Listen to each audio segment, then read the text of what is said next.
Oke, assalamualaikum warahmatullahi wabarakatuh. Hari ini kita lanjutkan perkuliahan. Materi kita di hari ini adalah listrik statis ya. Kita akan bahas beberapa konsep, kemudian beberapa contoh soal, kemudian ada lagi apa sih yang bisa kita terapkan dengan listrik statis yang kita pelajari di hari ini ya.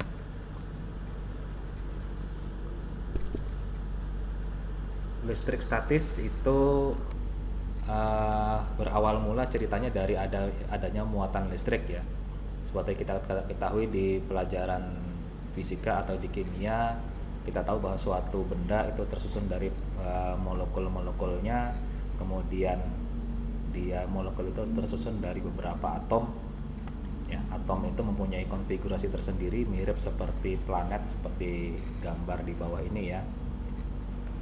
Nah, jadi kita ketahui bahwa di struktur atom itu ada inti atom yang bermuatan positif dan netral ya. Di tengah-tengahnya di inti atom itu ada proton yang bermuatan positif, kemudian ada neutron yang bermuatan netral. Kemudian dia dikelilingi oleh elektron-elektron yang bermuatan negatif. Muatan listrik itu timbul karena kalau ada elektron yang berpindah dari satu benda ke tempat yang lain, kalau dia satu elektron itu pindah, maka satu atom akan mempunyai elektron yang lebih banyak. Nah, di sini kita lihat inti atomnya positifnya ada 5, kemudian elektronnya ada 6. Ya, ada 6. Karena elektron itu bermuatan negatif, dia lebih banyak daripada muatan positifnya, maka atom ini akan bermuatan negatif. Ya. Elektron yang berpindah tadi akan mengakibatkan atom asalnya akan kekurangan elektron. Ya, awalnya dia elektronnya ada 5, maka dia berkurang 1 menjadi hanya ada 4. Ya. Ada 4 sehingga atom ini akan bermuatan positif karena elektronnya lebih sedikit daripada protonnya. Ingat, proton tadi bermuatan positif sedangkan elektron bermuatan negatif. Kenapa yang berpindah elektronnya? Karena dia beredar di ini kayak lintasan-lintasannya ini ya, ada lintasan elektronnya. Nah, lintasan elektron ini adalah menggambarkan tingkat energi dari suatu lintasan ya, menggambarkan tingkat energinya. Semakin luar tingkat diameternya, maka tingkat energinya semakin tinggi. Kalau dia berpindah, maka dia suatu saat akan bisa terlempar si elektron ini keluar, ditangkap oleh atom yang lain ya. Nah, benda yang kekurangan elektron akan dikatakan bermuatan positif ya, karena elektronnya kurang, protonnya lebih banyak, sedangkan benda yang kelebihan elektron dikatakan bermuatan negatif. Oke, itu muatan listrik. Jadi muatannya akan menyebabkan atom itu dia bersifat positif atau bersifat negatif. Ini tadi ya. Kemudian contoh yang paling sering kalau kita mainkan itu kita gosokkan penggaris benda plastik ke rambut ya. Kemudian kita akan dekatkan ke kertas-kertas kecil, maka kertas itu akan menempel di permukaan penggaris itu ya. Nah, peristiwa menempel ini karena adanya perbedaan muatan ya. Jika muatan itu sejenis, maka dia akan tolak menolak. Atau kalau dia tidak sejenis, artinya dia positif dan negatif, maka positif dan negatif dia akan saling tarik menarik ya. Nah, dari sini kita lihat bahwa dia si kertas dan si penggaris ini dia bermuatan yang berlawanan, sehingga dia akan menempel ya, di salah satunya. Kembali, kalau dia berlawanan maka dia akan tarik menarik. Kalau dia sejenis maka dia akan tolak menolak, dalam artian positif dengan positif dia akan tolak menolak, negatif dengan negatif dia juga akan tolak menolak. Nah, tarik menarik dan tolak menolak ini akan kita gambarkan di materi gaya kolom namanya. Ya, jadi peristiwa dia tarik menarik atau tolak menolak itu dijelaskan oleh gaya kolom seperti ini. Ini orangnya Charles Augustin Coulomb sekitar 1700-an. Jadi ilmu yang kita pelajari ini ya ilmu di tahun lama sebenarnya ya. Nah, gaya Coulomb maksudnya apa? Gaya F ini adalah gaya tarik menarik atau tolak menolak antara dua buah muatan. Kita punya dua muatan Q1 dan Q2. Kita punya dua buah benda yang masing-masing bermuatan, entah dia positif atau negatif ya. Kemudian dikalikan dengan konstanta. Ini konstanta 9 kali 10 pangkat 9 Newton meter persegi kolom kuadrat. Dibagi dengan jaraknya ya, jaraknya dikuadratkan. Nah, dia jadi kalau kita punya dua buah benda bermuatan, kita akan bisa menghitung berapa besar dia tarik menarik atau tolak menolaknya. Jadi sudah digambarkan oleh hukum Coulomb atau gaya Coulomb ini. Oke. Contoh soal sedikit, jika dua buah muatan P dan Q ya terpisah sejauh 10 cm, dia mengalami gaya tarik sebesar 8 Newton. Jika muatannya kemudian jika muatan yang Q-nya digeser menjadi lebih dekat 5 cm, awalnya dia 10 digeser menjadi lebih dekat 5 cm, makin mendekat ya, maka hitunglah gaya listrik yang terjadi ya.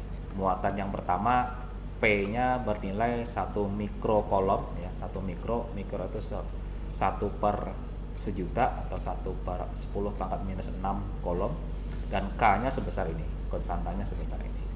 Nah, jadi ada dua buah muatan, awalnya dia terpisah 10 cm, kemudian kita dekat dengan jarak 10 cm kita ukur, maka dia mempunyai gaya tarik menarik sebesar 8.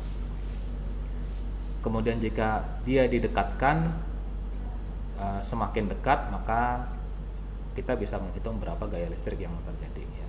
Di sini kita lihat gayanya 8 Newton, dia positif ya, artinya dia tarik menarik nih antara dua buah benda nih.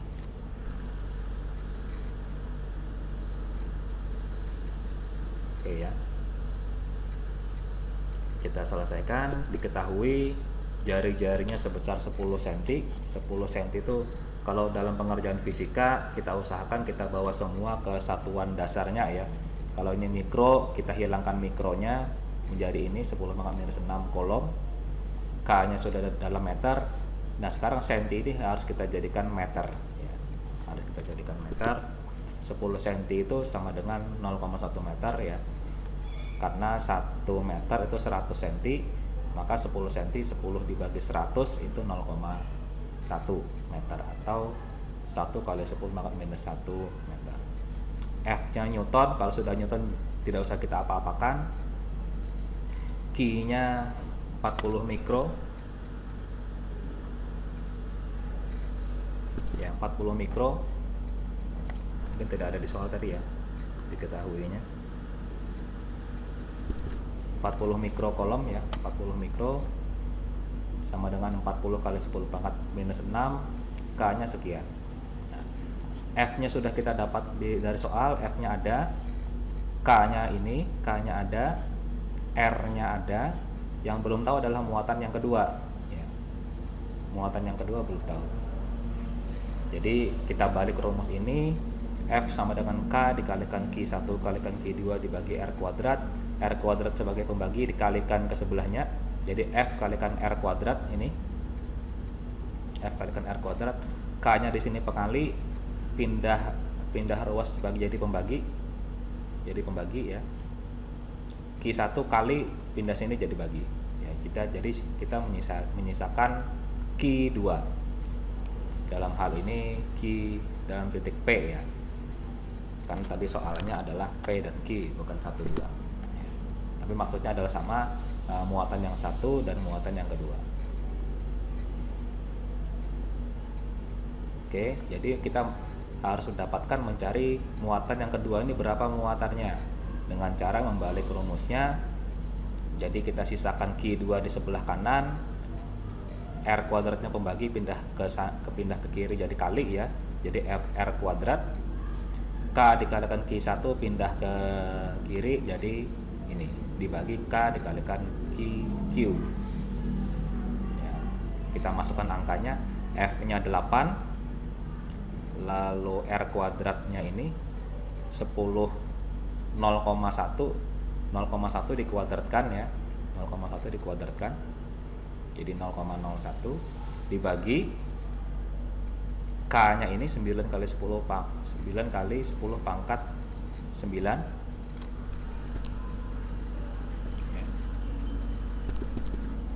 Lalu dikalikan muatan yang pertama, muatan Q adalah 40 kali 10 pangkat minus 6 atau 40 mikro ya. Kita masukkan saja di kalkulator, ini dikali 9 kali 4 itu 360 ya. Di sini kita lihat 10 pangkat minus 1 dikuadratkan maka pangkatnya dikali ya, jadi minus 1 dikalikan 2 jadi minus 2. 9 kali 40 itu 360, 10 pangkat 9 dikalikan 10 pangkat minus 6. Kalau dia hukum persamaan matematika eksponen dan logaritma ya, kalau dia bilangan berpangkat dikalikan maka pangkatnya ditambah ya. 10 pangkat 9 dikalikan 10 pangkat minus 6 itu dikali ya, kalau dikali pangkatnya yang ditambah, jadi 10 nya tetap, 9 ditambah minus 6 itu 9 tambah minus 6 atau 9 kurangi 6 itu pangkat 3 ya. Ini kemudian 0 nya saya pindah ke kanan jadi 36, 10 nya dikalikan ke sebelahnya jadi pangkat 4 ya.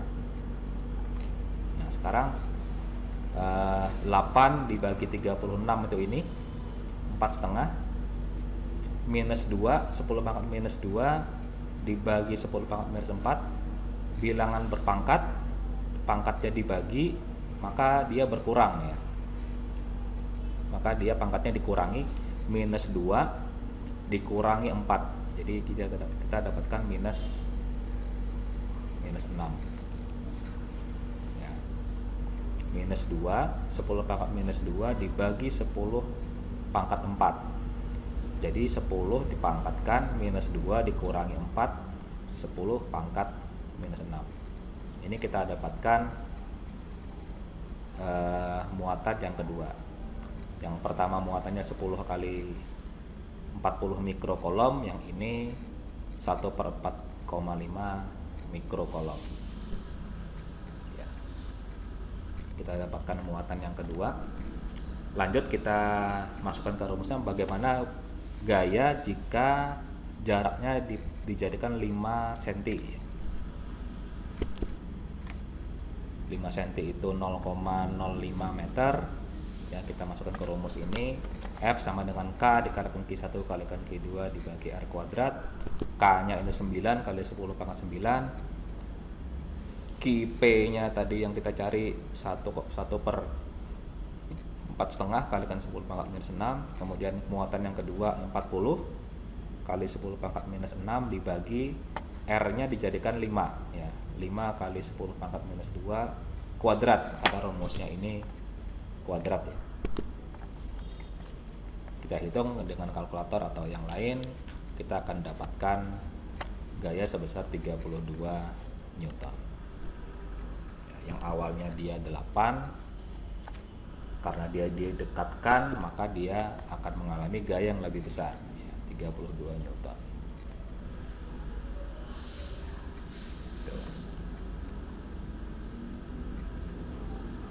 Itu sedikit contoh soal.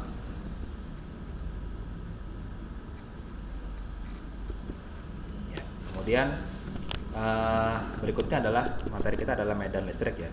Tadi kita bahas adalah gaya yang ditimbulkan oleh dua buah benda yang bermuatan listrik ya. Itu diteorikan berdasarkan hukum Coulomb. Jadi gaya tarik, hukum Coulomb tadi adalah gaya tarik antara dua buah benda yang bermuatan, bisa tarik bisa tolak menolak ya, maka kita akan dapatkan gaya Coulomb. Sekarang materi adalah medan listrik. Ya, medan listrik adalah daerah yang di sekitarnya benda yang bermuatan listrik. Jadi benda yang bermuatan listrik kemudian dikelilingi oleh sebuah daerah yang disebut medan listrik. Jadi di sekitarnya satu benda yang bermuatan listrik dia akan menimbulkan medan listrik di sana. Medan listrik digambarkan sebagai garis-garis medan listrik ya.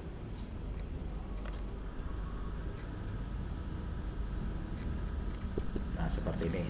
Jadi benda yang positif panahnya dia keluar ya, benda yang positif panahnya dia keluar. Ini positif dan positif. Sedangkan negatif dia panahnya masuk ya ke dalam. Nah, ini suatu benda yang dua buah benda yang bermuatan listrik, maka dia akan menimbulkan medan listrik. Medannya seperti ini.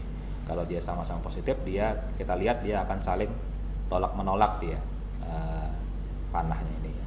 Tapi kalau dia berbeda muatan, maka dia plus dia keluar, kemudian panahnya masuk ke yang negatif ya. Kita lihat di sini dia akan saling tarik menarik ya. Dari ilustrasi ini bisa kita lihat kalau dia plus dengan plus dia akan saling tolak menolak, kalau dia plus dengan minus dia akan saling tarik menarik ya.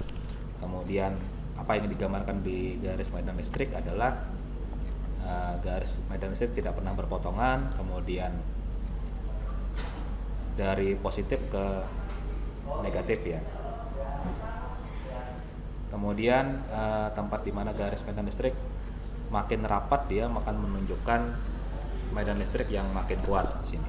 Ya, makin rapat dia, maka dia yang kanan dan kiri ini berbeda besar muatannya ya. Ini lebih rapat, ini lebih renggang, maka dapat kita katakan bahwa dia yang kiri ini akan mempunyai muatan yang lebih besar daripada yang kanan. Ini ilustrasi dari medan listrik. Aplikasi dari medan listrik, contohnya ya kita di teknik mungkin tidak terlalu dalam berapa sih apa sih namanya kolom itu, berapa satu kolom itu dan lain-lain ya. Yang penting kita pelajari konsep, kemudian kita tahu aplikasinya di mana. Ini salah satu contoh aplikasi dari benda bermuatan listrik ya. Kita tahu tadi bahwa benda yang berlawanan muatan dia akan saling tarik menarik ya. Nah, sekarang ini dimanfaatkan di dunia industri dalam proses pengecatan. Nah, ini ada cat yang dikeluarkan, kemudian ada benda yang dicat. Supaya dia menempel cat ini dengan benda yang akan dicat ini, yang akan diwarnai ini, maka diberi muatan catnya. Nah, catnya diberi muatan high voltage electrode di cat area. Jadi dia ujungnya ini diberi muatan. Sedangkan bendanya diberi muatan yang berlawanan ya. Benda yang berlawanan muatannya positif dan negatif, maka dia akan saling menempel. Ini charge powder particle free ion. Jadi catnya ini pun bermuatan ya. Diberi ada tegangan listriknya, kemudian ada penyalur powdernya ya, bubuk catnya, maka dia akan menempel di permukaan yang akan diwarnai ini. Dibanding dengan cat yang konvensional, maka ini akan lebih kuat pengikatnya ya, karena dia ikatannya bukan hanya menempel secara kimiawi, tapi menempel secara fisika di sini ya.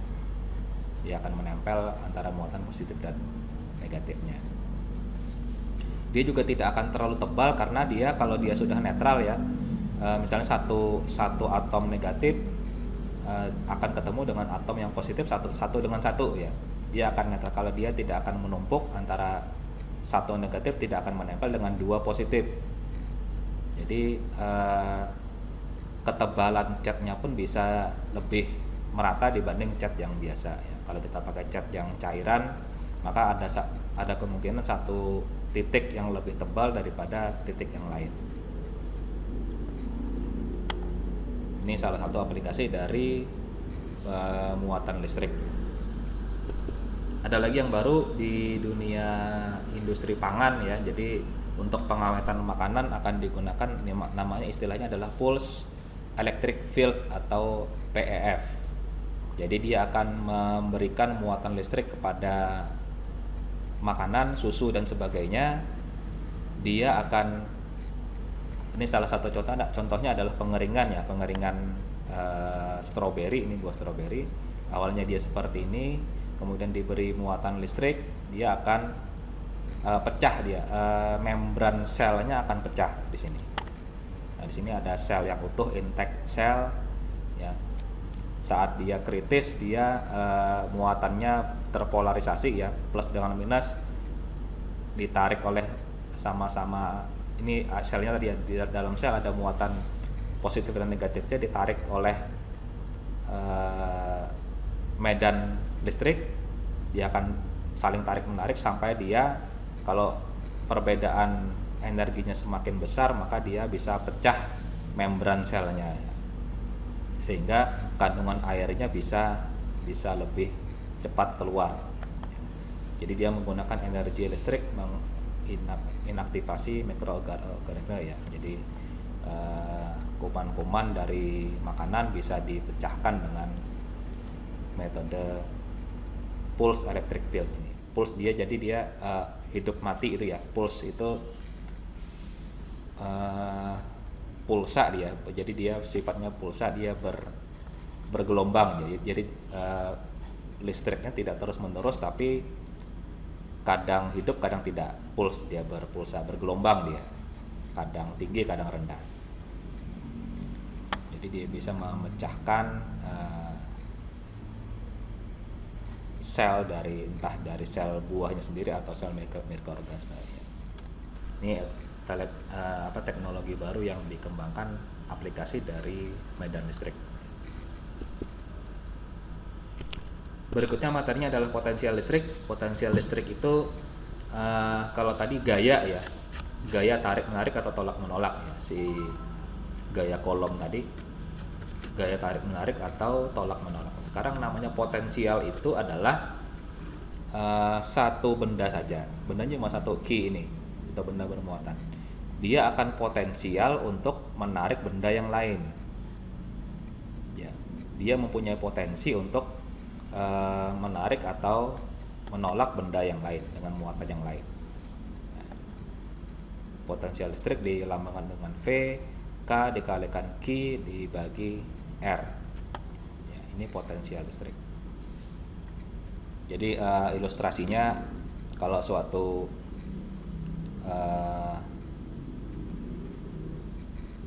misalnya mobil ya, mobil itu kalau dia diam, Anda tahu bahwa dia mobil itu mobil balap misalnya, dia punya potensi untuk jalan lebih cepat ya. Kita lihat mobil balap itu dia punya potensi untuk jalan lebih cepat, padahal dia masih diam tuh. Dia masih diam, tidak dinyalakan mobilnya, itu Anda tahu bahwa dia punya potensi untuk jalan lebih cepat.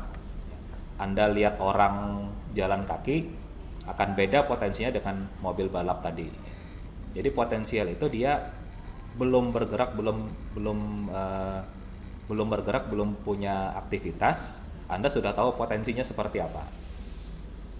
Ini namanya potensial listrik. Istilah lain lagi adalah namanya energi potensial listrik ya. Kalau energi potensial, yang namanya energi itu dia ada gerakan di situ. Nah, di sini ada disebutnya usaha ya. Usaha dalam fisika atau kerja atau work itu ada perpindahan. Ya. Kalau dia dua buah muatan dia sudah berpindah, maka dia akan timbul energi. Ya. Jadi Anda harus bisa bedakan yang mana gaya dan energi. Kalau dia hanya gaya, A dan B ini sama-sama positif, dia akan timbul gaya tolak menolak ya. Karena dia A dan B ini sama-sama positif, maka dia akan timbul gaya tolak menolak. Belum tentu dengan gaya ini dia bergerak ya. Jadi perlu diperhatikan bahwa yang namanya gaya itu belum bergerak dia.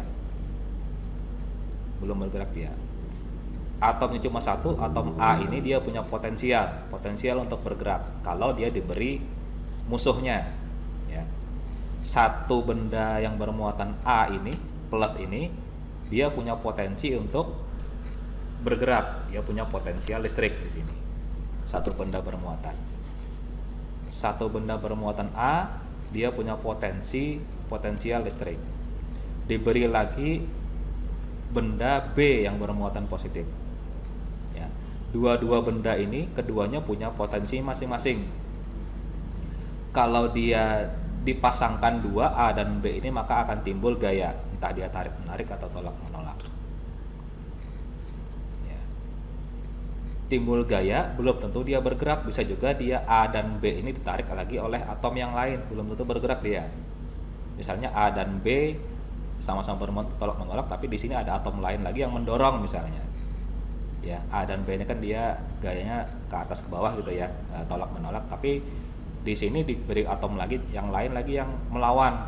Bisa jadi dua buah muatan ini tidak bergerak. Kalau dia bergerak baru dia akan timbul energi potensial listrik. Jadi kerja yang diperlukan untuk memindahkan muatan dari A ke B. Jadi dia bermuatan berpindah, ya. Energi potensial listrik adalah usaha yang dilakukan oleh gaya Coulomb. Jadi ada gaya belum tentu ada energinya, tapi kalau dia sudah memindahkan muatan maka dia akan dinamakan energi. Oke, jadi konsep kita di fisika, gaya, energi ya, energi identik dengan usaha ya. Kalau dia sudah ada perpindahan, ada perubahan kondisi, itu sudah dinamakan energi. Ya. Itu demikian sekilas kuliah fisika kita hari ini. Semoga bisa dipahami. Diskusi bisa kita lanjutkan di pertemuan berikutnya. Terima kasih.